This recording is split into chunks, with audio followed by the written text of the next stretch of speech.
Dear students, good morning. Welcome to Amrit Senior Secondary School. Students, पिछली audio में मैंने आपको +1 का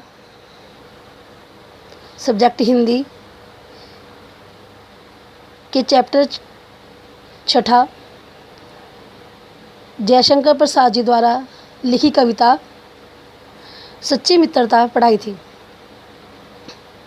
आज हम उन्हीं के द्वारा लिखी दूसरी कविता, जो कि पेज नंबर 26 पर है, जिसका नाम है याचना, वो पढ़ाऊँगी। इसमें कविता में कवि का आशावादी दृष्टिगोचर होता है। कवि इस कविता के माध्यम से हमें ये प्रेरणा देता है कि जीवन में हमें कभी भी निराश नहीं होना चाहिए। जीवन की प्रत्येक परिस्थिति में ईश्वर के प्रति निष्ठावान होना चाहिए। जीवन रूपी राह में चाहे फूल बिछे हों या कांटे, अर्थात सुख हो चाहे दुख की धूप छाँव में, ईश्वरीय प्रेम कभी विस्मृत मतलब कहीं खोता नहीं है।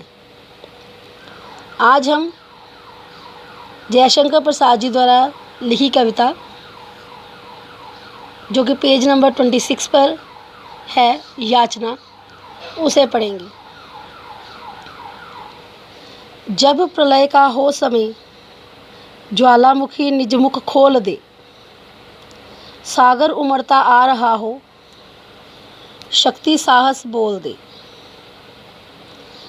जयशंकर प्रसाद जी कहते हैं कि जब प्रलय का समय हो, जब ये दुनिया ख़त्म होने वाली हो, ये जग ख़त्म होने वाला हो, ज्वालामुखी जो है अपना मुंह खोल कर आगे बढ़ता चला आ रहा हो, सागर उमड़ता आ रहा हो, शक्ति साहस बोल दे। सागर जो है वो आगे बढ़ता चला आ रहा हो, उसकी लहरें बार बार उठ रही हों, और हमारा शक्ति और साहस जो है वो जवाब दे जाए। ग्रह घन सभी हो केंद्रच्युत, लेकर लड़कर परस्पर भग्न हो। इस समय भी हम हे प्रभो, तब पद्म पद में लग्न हो। ग्रह घन नक्षत्र, यानी कि ये जो आकाश में जितने भी ग्रह हैं उन्हें कहा गया है। सभी हो केंद्रच्युत मतलब अपने अपने स्थान से हट जाना। लड़कर परस्पर भग्न हो, भग्न मतलब लड़कर टूट जाए। कवि कहता है कि ग्रहगण सभी हो केंद्रच्युत, सभी जो है ग्रह हैं वो सब अपने अपने स्थान से हटकर लड़कर परस्पर भग्न हो, आपस में लड़कर टूट जाए। इस समय भी हे प्रभु, तब पद्म पद में लग्न हो। पद्म पद यानी कि हम आपके चरणों में। तब भी कवि कहता है कि तब भी हे प्रभु, हम आपके चरणों में ही लगे रहें। जब शैल के सब श्रृंग विदुद वृंद के आघात से हो घिर रहे, भीषण मचाते विश्व से व्याघात से। जब शैल पर्वत को कहा जाता है कि सब श्रृंग विदुद वृंद के आघात से। श्रृंग विदुद मतलब बिजली को कहा गया है। जब शैल के सब श्रृंग विरुद्ध वृंद के आघात से, जब सभी पर्वत पहाड़ जो है बिजली के कारण, बिजली चमकने पर जब वो उन पर पड़ती है तो उनके कारण वो जब टूट जाए, हो गिर रहे भीषण में चाहते विश्व में व्याघात से। उस बिजली के चमकने पर और उन पहाड़ों पर, पर्वतों पर बिजली के पड़ने से वो सब शोर मचाते हुए गिर रहे हों। जब घिर रहे हों प्रलय घन अवकाश गत आकाश में, तब भी प्रभो ये मन खिंचे तब प्रेम धारा पाश में। कवि कहता है कि जब आकाश में सब कुछ खाली होता नज़र आए, हर नक्षत्र ग्रह सब अपनी अपनी जगह से हिलकर टूटकर बिखर जाएं, तब भी प्रभु ये मन खींचे तब प्रेम धारा पाश में। तब भी हे प्रभु हमारा ये मन आपके प्रेम की धारा में ही खिंचा रहे। पाश, प्रेम धारा पाश जाएंगी, जो पाश एक रस्सी को बोला गया है, यानी कि हमारी जो हम आपकी प्रेम की रस्सी में ही बंधे रहें। जब छोड़कर प्रेमी तथा सन्मित्र सब संसार में, सन्मित्र यानी कि हमारे रिश्तेदार, यार दोस्त सभी। कवि कहता है कि जब हमारे सभी प्रेमी यानी कि रिश्तेदार, सन्मित्र सभी मित्र लोग सब हमें संसार में अकेला छोड़कर चले जाएं, इस घाव पर छिड़के नमक हो दुख बड़ा आकाश में। तो वो दुख हमारे घावों पर नमक के जैसे लगता है। करुणा निधे हो दुख सागर में कि हम आनंद में, मन मधुप हो विश्वस्त प्रमुदित तब चरण अरविंद में। करुणा निधे जो है भगवान को कहा गया है कि आप करुणा करने वाले, दया करने वाले हो, तो हे करुणा निधे हो दुख सागर में कि हम आनंद में। चाहे हम दुख के सागर में हो, चाहे हम आनंद में हो, आनंद खुशी में हो, मन मधुप हो विश्वस्त, हमारा जो मन है चाहे वो दुख से भरा हुआ हो, प्रमुदित तब चरण अरविंद में, लेकिन फिर भी वो आपके प्रेम में ही लगा रहे और आपके चरणों में ही पड़ा रहे। हम हो सुमन की सेज पर या कंटकों की बाढ़ में। कवि कहता है कि चाहे हम फूलों की सेज पर हों या कांटों की, कंटकों यानी कि कांटों की बाढ़ रेलिंग यानी कि कह सकते हैं कि जो जानवरों को रोकने के लिए जो रेलिंग लगाई जाती है खेतों में या कहीं आसपास किसी के आने जाने की मनाही को करने के लिए जो रेलिंग लगाई जाती है, उसे हम बाढ़ कहते हैं। चाहे हम फूलों की सेज पर हों या कांटों की बाढ़ में,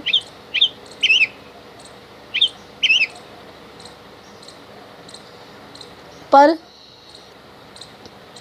हे प्रभु प्राण धम तुम छिपे रहना इस हृदय की आड़ में।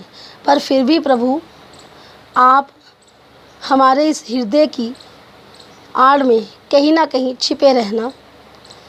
हम हों कहीं इस लोक में या उस लोक में या भूलोक में, तब प्रेम पथ में ही चले हे नाथ तब आलोक में।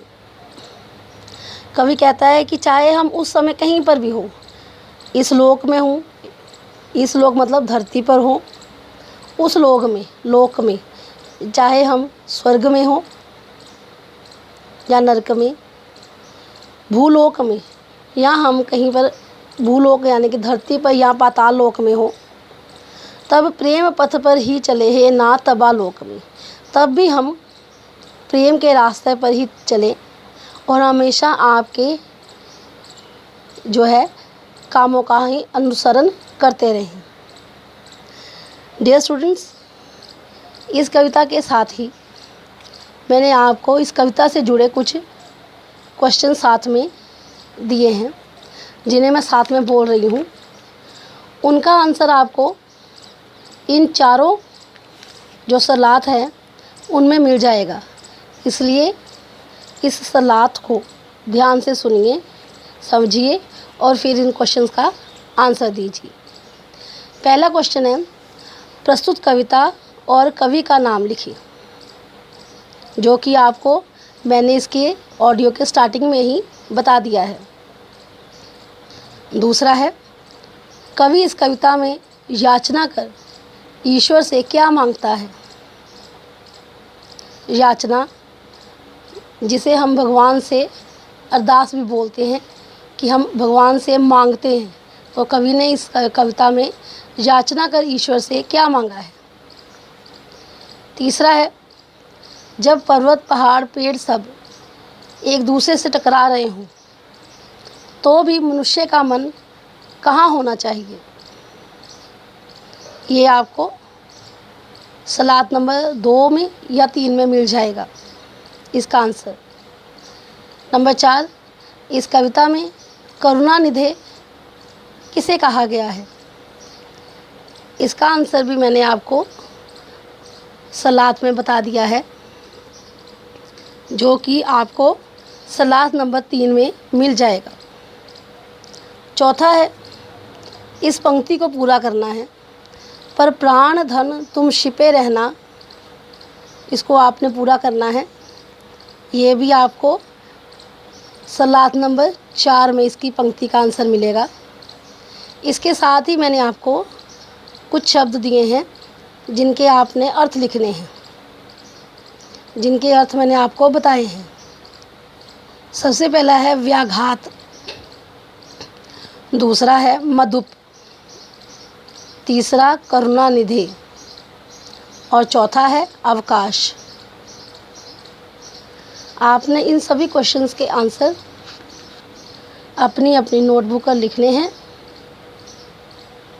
और अपना काम पूरा करना है। घर पर रहिए, सुरक्षित रहिए। धन्यवाद।